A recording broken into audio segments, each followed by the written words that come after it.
I don't remember when it happened, but I remember how I felt. Father told us to hide when they came to our house. Then they took him away. Mother said I couldn't play outside anymore. Everyone had fled. She said the country was sick, but we would be okay. Mother always said monsters didn't exist. I thought they lived under my bed. We were both wrong. They live inside our heads.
We shared land and history.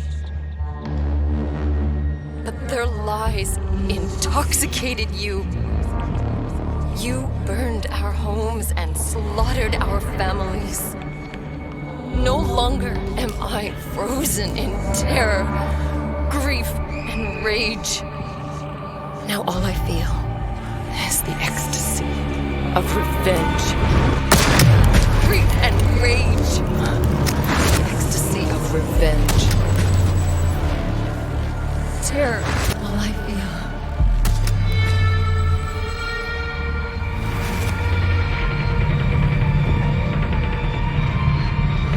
Yellow.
Hi folks, my name is Jonathan Jacques Bellatet. I am the creative director of Hell Is Us. Today I'd like to take a bit of your time to talk about the 3 distinct narrative layers, but also how we created this game from scratch and the kind of like processes that brought us to its world, its gameplay, and these 3 narrative layers.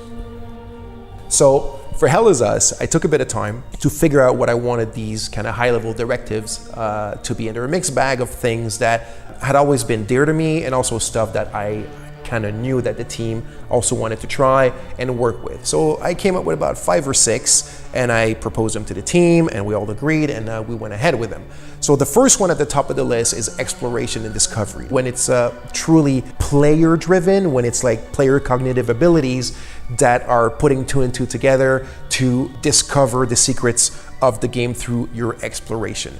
So the second one is pretty much I guess the main theme of the game. It's human emotions and passions, and specifically how they relate to human conflicts, all the horrors and the atrocities and the bloodshed that we can bring upon one another. The third one is the Civil War, and as you can see, this relates right away to the second one about the passions and the emotion. The fourth directive was the combat system of the game had to be a third-person melee combat with melee weapons. The fifth directive was that the game had to take place within a contemporary setting, as you can see, this brought a bit of a challenge how to justify the third-person melee combat in a contemporary setting. And the sixth one is I wanted to make sure that the enemies in the game were not humans and we would not bring any harm to human beings. So now that we had our set of directives, we were ready to really sit down and create the game, and then we created the story, and this brought us the three distinct narrative layers that we have in the game. The first narrative layers is the Civil War. It's the main backdrop of the game. It's caused by ethnic divides, religious divides, cultural divides, political divides, and also historical divides. The second narrative layer is about the calamity. So the calamity is a bit of a kind of like metaphysical phenomenon that's taking place in the country, and the hero and the player, as they enter the game world, obviously they're aware that there's a civil war, but the hero doesn't know that there's also the calamity, and really rapidly he will come face to face with it. So why is it here? Where is it from? What is it connected to? And what's its link with the people, the civil war, and the history of the country?